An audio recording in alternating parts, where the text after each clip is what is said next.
Bom dia na graça e na paz do Senhor Jesus, povo de Deus. Hoje é terça-feira, dia 15 de julho de 2025. Mudei aqui de lugar para esse fundo azul claro aqui. E se você ouvir um barulho de vento, é porque eu tô com o ventilador ligado ali, porque aqui em Teresina é muito quente. E como eu estou próximo da porta da frente da casa da minha mãe, talvez você ouça algum barulho de carro aqui passando na avenida, mas espero que nada disso atrapalhe a nossa leitura.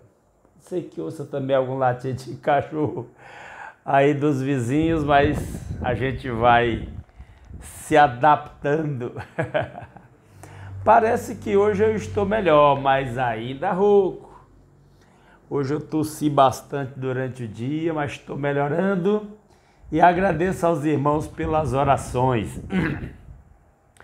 Vamos continuar nossa leitura hoje lendo 1 Crônicas, capítulo 16. Abra sua Bíblia e acompanhe a leitura da palavra de Deus que diz: levaram a arca de Deus e a puseram no meio da tenda que Davi tinha preparado para ela. Então trouxeram holocaustos e ofertas pacíficas diante de Deus.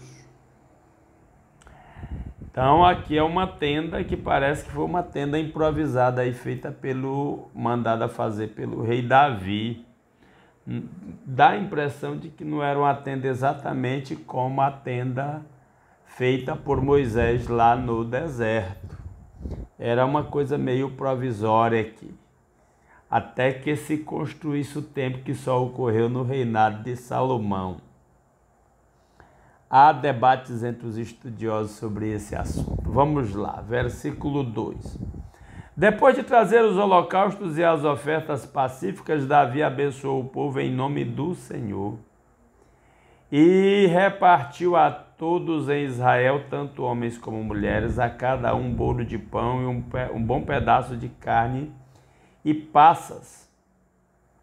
Designou dentre os levitas os que haviam de ministrar diante da arca do Senhor e celebrar, louvar e exaltar o Senhor, Deus de Israel, a saber, Asaf o chefe, Zacarias o segundo e depois Jeiel, Semiramote, Jeiel, Matitias, Eliabe, Benai, Obed-edom e Jeiel com liras e harpa. E Asaf fazia ressoar os símbolos. A gente vai ver Asaf como um dos cantores principais, inclusive compositor de salmos, né? Você vê alguns nomes aqui repetidos na mesma lista, porque naquela época pouco se distinguia com sobrenomes, né? Geralmente se referia a fulano, filho de fulano, natural de algum lugar. Mas alguns nomes eram bem populares. E o texto continua dizendo, e agora um outro detalhe que já começamos a falar na leitura do capítulo anterior, é que Davi institui levitas para cantores, coisa que Moisés não instituiu. Isso surge a partir do rei Davi. E há uma curiosidade aqui, é que quem abençoou o povo no final da festa é o rei Davi, não o sacerdote, que é diferente do que era na época de Moisés. E lembramos que agora nós estamos séculos depois de Moisés, no reinado do rei Davi. Versículo 6. Os sacerdotes Benaia e Jaziel estavam continuamente com trombetas diante da arca da aliança de Deus. Foi naquele dia que Davi encarregou pela primeira vez Asaf e seus irmãos de celebrarem com hinos o Senhor. Então aí está instituído os levitas como aqueles que louvam. E agora vem uma parte da leitura até o versículo 36, na verdade, que é em formato de poesia e é um cântico.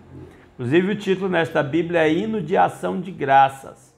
E diz assim: deem graças ao Senhor, invoquem o seu nome, tornem conhecidos entre os povos os seus feitos. Inclusive, nesta Bíblia de estudo discipulado, Esse hino de ação de graças tem notas aqui de referências. Salmo 105, de 1 a 15, Salmo 96, de 1 a 13, Salmo 106, 106, 1 e 47 e 48, que repetem partes deste salmo aqui, deste cântico, desta poesia. Cantem a Deus, cantem louvores a Ele, falem de todas as suas maravilhas. Gloriem-se no seu santo nome, alegre-se o coração dos que buscam o Senhor. É um salmo maravilhoso de ação de graças. Busquem o Senhor e o seu poder, busquem continuamente a sua presença. E a gente poderia comentar muita coisa, precisa que o tempo não permite aqui, não é o propósito, mas cada frase dessa é um estímulo para uma vida de adoração e intimidade com Deus, de buscar a Deus de verdade.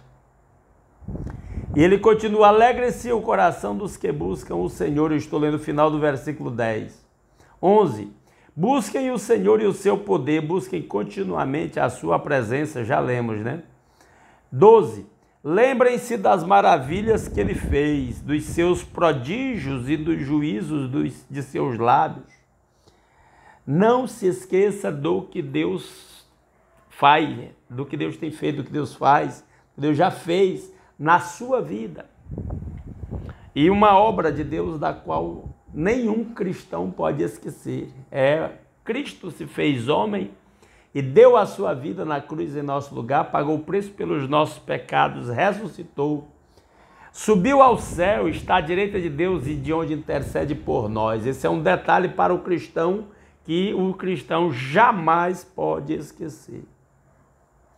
Verso 13, vocês, descendentes de Israel, seu servo, vocês, filhos de Jacó, seus escolhidos, ele é o Senhor nosso Deus, os seus juízos permeiam toda a terra.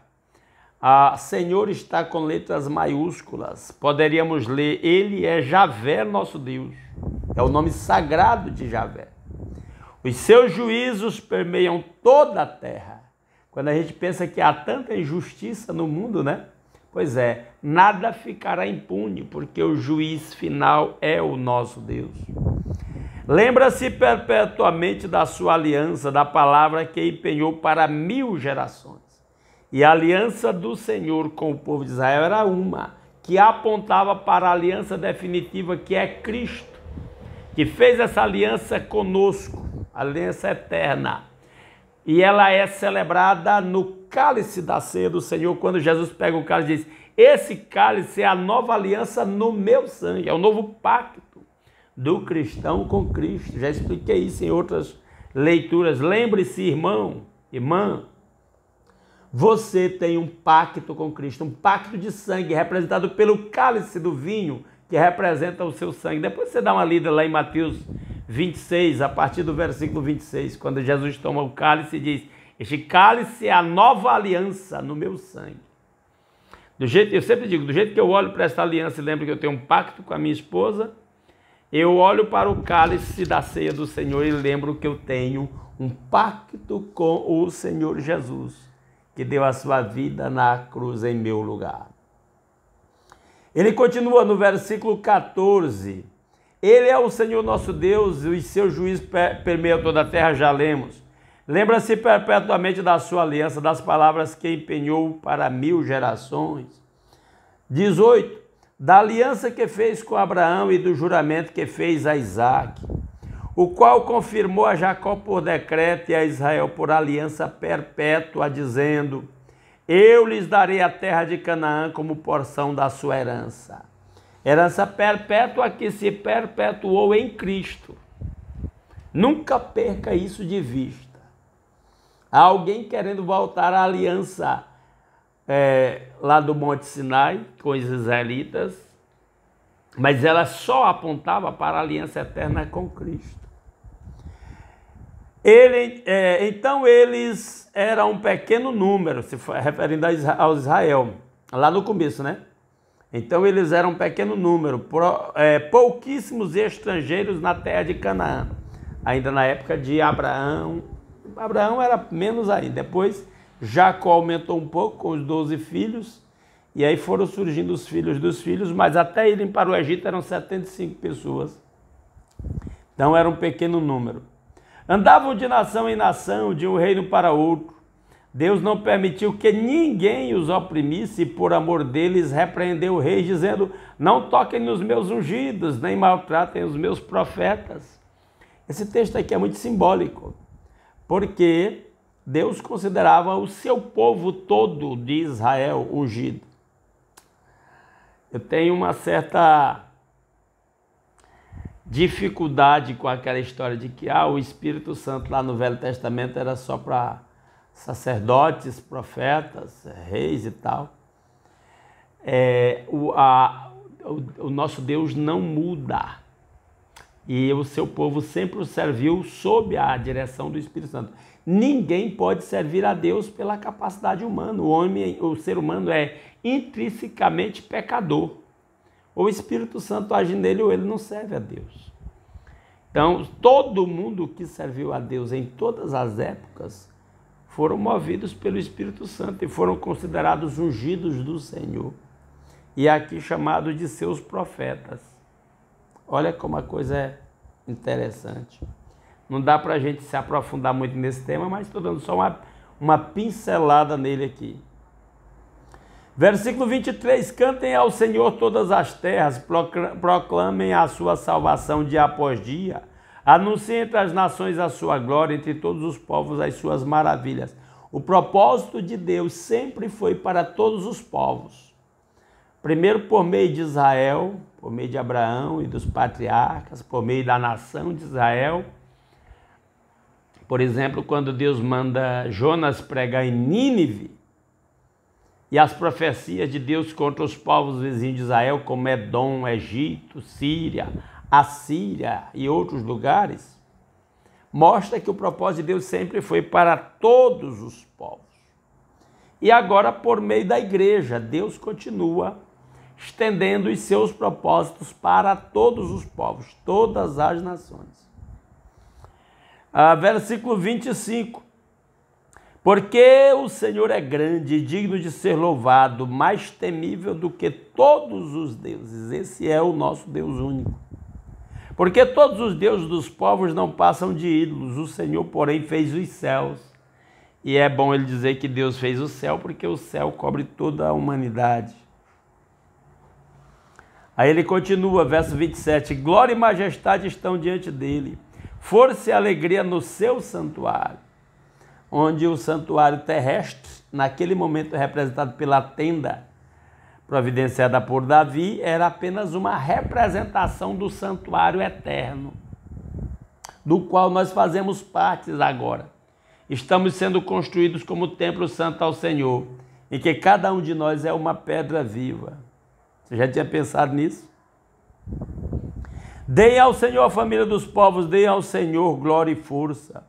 Deem ao Senhor a glória devida ao seu nome, tragam ofertas e entrem nos seus atos. Adorem o Senhor na beleza da sua santidade. Esse é o verso 29 que eu acabei de ler. Quando ele diz, dê ao Senhor a família dos povos, dê ao Senhor glória e força, dê ao Senhor a glória devida ao seu nome. Irmão, você e eu somos responsáveis por isso hoje, de glorificar o nome do nosso Deus, proclamando o Evangelho de Jesus, que é o poder de Deus para a salvação de todo aquele que crê. Verso 30, tremam diante dele todas as terras. O propósito de Deus não é só para Israel, é para todas as terras, para todos os povos. Pois ele firmou o mundo para que não se abale. Alegrem-se os céus e a terra exulte. Diga-se entre as nações, o Senhor reina. E aí Jesus chega e diz, o reino de Deus está entre nós. Ele expulsa demônios pelo Espírito de Deus, porque o reino de Deus está entre nós. E aqui o Senhor reina entre todas as nações. O mundo, Deus não perdeu o controle do mundo. Tem hora que a gente olha para certas coisas que acontecem no mundo, especialmente as guerras, as corrupções das autoridades, e muitas pessoas são tentadas a duvidar de que Deus é quem dá a palavra final em cada uma dessas situações. E que só acontece o que ele permite. Mas se somos cristãos de verdade, precisamos crer nisso.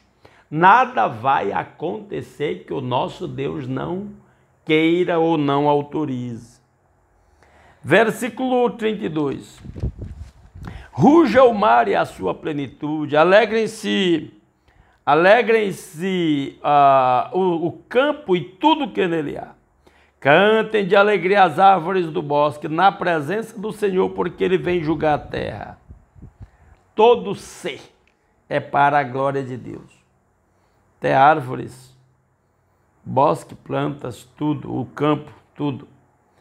34. Deem graças ao Senhor, porque ele é bom, porque a sua misericórdia dura para sempre. E digam: salva-nos, ó Deus, da nossa salvação. Congrega-nos e livra-nos das nações, para que demos graças ao teu santo nome e nos gloriemos no teu louvor. É um clamor do povo de Deus para o nosso Deus. Bendito seja o Senhor, Deus de Israel, de eternidade a eternidade. E todo o povo disse amém e louvou ao Senhor. Então aqui está um salmo de Davi na consagração, na transferência da arca, né, para Jerusalém, e colocando ela lá na tenda que ele havia preparado. E aí finaliza, versículo 37. Então Davi deixou Asaf e seus irmãos ali diante da arca da aliança do Senhor, para ministrarem continuamente diante dela, segundo o que estava ordenado para cada dia. Também deixou Obed-edom com os seus irmãos em número de 68, bem como Obed-edom, filho de Jedutum, e Osa, para serem porteiros. E deixou Zadok o sacerdote e os sacerdotes seus irmãos diante do tabernáculo do Senhor, num lugar alto de Gibeão. O culto acontece em Jerusalém, mas acontece em Gibeão também. Para oferecerem continuamente ao Senhor os holocaustos sobre o altar dos holocaustos, de manhã e de tarde, segundo tudo que está escrito na lei que o Senhor havia ordenado a Israel. E com eles deixou Emã e Jedutum e os demais escolhidos que foram nominalmente designados para louvarem o Senhor, porque a sua misericórdia dura para sempre. Portanto, com eles estavam Emã e Jedutum, que faziam ressoar trombetas, símbolos e instrumentos musicais usados para louvar a Deus. Os filhos de Jedutum eram porteiros. Então todo o povo se retirou, cada um para a sua casa. Davi também foi para abençoar a sua casa. E assim terminamos a leitura de 1 Crônicas, capítulo 16, com muito louvor ao Senhor. Que sejamos inspirados a sempre louvar ao Senhor, proclamar a sua grandeza. Essa é a ordem do Senhor Jesus, de que preguemos o Evangelho para todo mundo, fazendo discípulos de todas as nações. Né? Essa é a nossa missão como igreja do Senhor Jesus. Ok? É isso aí. Não saia sem deixar um like nesse vídeo. Se não gostou, deixa um dislike, tá tudo certo. Comente o que você achou. Deixa seu pedido de oração nos comentários. Compartilhe esse vídeo aí nos seus grupos de WhatsApp, ou grupos da família, de irmãos da igreja ou de amigos. Se puder compartilhar em outras redes sociais como Facebook ou X e outras, estará nos ajudando a alcançar mais pessoas, tá bom? E eu agradeço muito.